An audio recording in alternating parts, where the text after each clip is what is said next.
На старт, внимание, марш. Именно эти слова каждый бегун слышит перед стартом. Совсем скоро они прозвучат и на массовых соревнованиях кросс-нации, где принять участие и оценить свои силы может каждый желающий.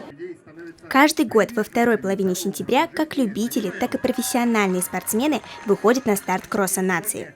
Удивительно, что в Уфе количество участников этого года возросло в целых 2 раза по сравнению с прошлым.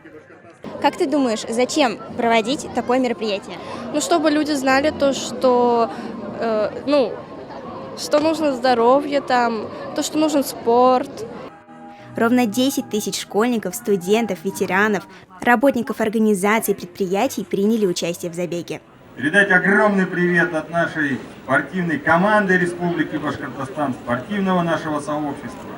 В парке Кашкадан атлеты преодолевают дистанцию в 2 километра. Это целых 2000 метров, или же 2860 шагов, либо высота 666-этажного дома.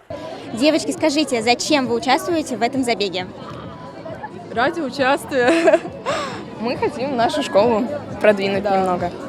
Как вы думаете, зачем проводится вообще такое мероприятие?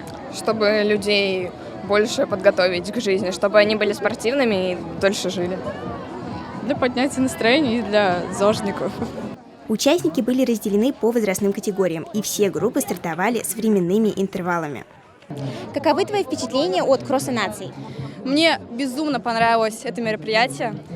Тем более я очень люблю спорт, очень люблю бег. И это мероприятие подарило мне очень много положительных эмоций. Буду посещать еще. Посоветуй что-нибудь ребятам, которые будут участвовать в кроссе наций в следующем году. Я посоветую побольше бегать, начать сначала с маленьких дистанций, а потом уже потихонечку прибавить, и дойти до 2 километров, чтобы сдать без одышки. Призеры, занявшие 2-е и 3-е места, получают медали, дипломы и памятные призы, а победители – кубки. Спорт – это жизнь, а бег учит дисциплине и выносливости. Но, конечно, ничего не сравнится с духом соперничества и состязаний. Кристина Айдарова, Тимур Кашаев. Специально для Горы новостей.